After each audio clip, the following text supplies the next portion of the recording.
It's quite a sight. The stars, I mean. I could take or leave your chin.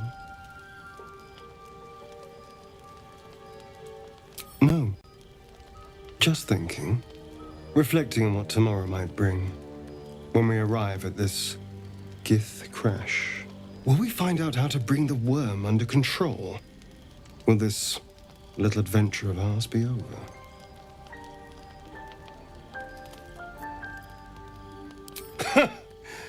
Why not?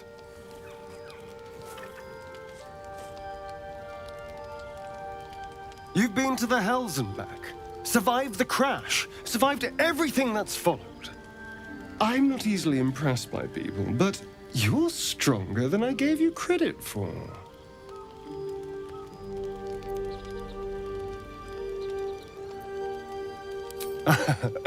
A delicious thought, but...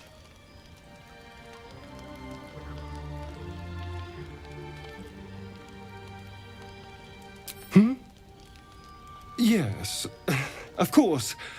Me too. I think I'll just clear my head.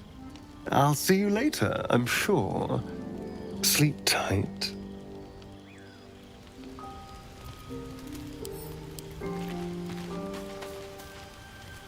A fine evening, don't you think? The moonlight shines warmly on us. The breeze caresses our faces. Hideous. All of it. Would that I were doing battle up there, among the tears.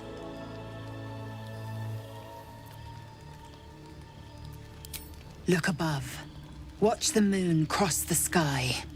The tears follow behind it. Rocky bodies tumbling through the sea of night.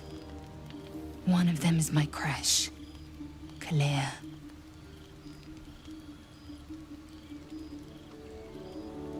Do you think me so sheltered? My entire clutch battled beholders deep within the eye of the sky. We infiltrated an Yogi spelljammer and laid waste to its crew. The tears span Toral's sky, Venisk. There is more to this realm than this grassy pebble. But enough of this. You are wasting your resting time. Come dawn, we resume our search for a creche.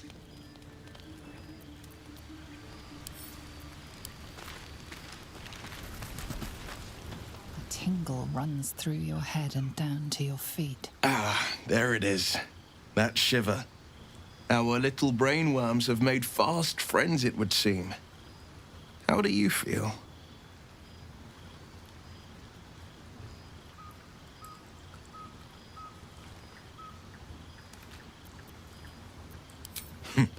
Surprising is just the word, isn't it?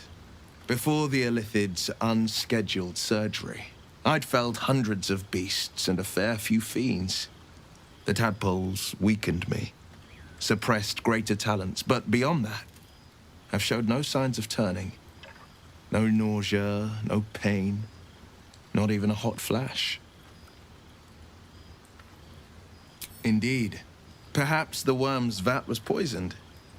Perhaps we're uncommonly fit. Or perhaps the tadpoles are merely on holiday. We could conjecture all night.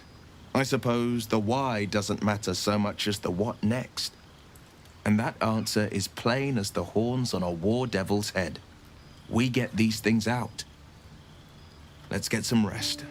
Dawn comes sooner than we think.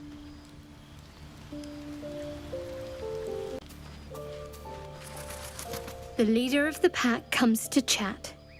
What's on your mind? You must be pleased to have a clear path forward. I can't wait to get this thing out of my head. Head to Baldur's Gate. Someone's waiting for me.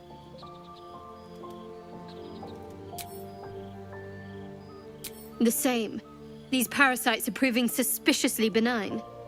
But suppose I turn. What would you do? Wise.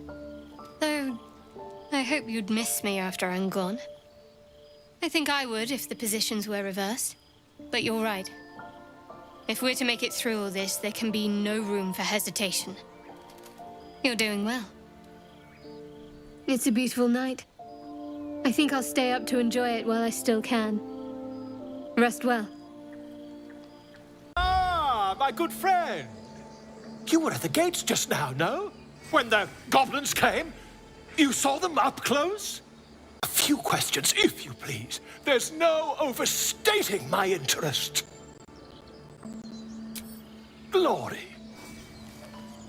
Now then, how would you describe that particular batch of goblins? Size, nature, distinguishing qualities? You search your mind, but remember nothing useful about goblin social order or behavior.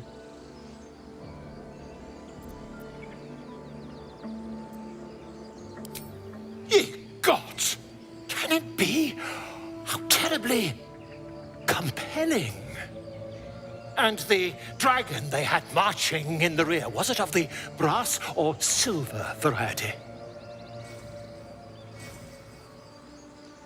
Witnesses noticed red dragon marching at rear. Last question, then you'll be quite free.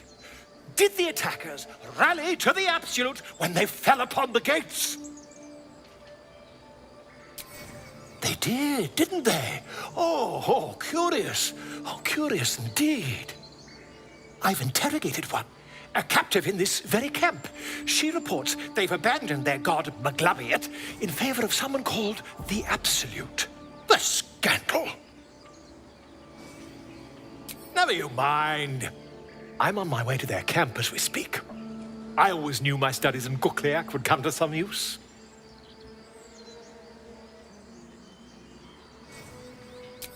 My friend, every story benefits from a dragon. Until we meet again.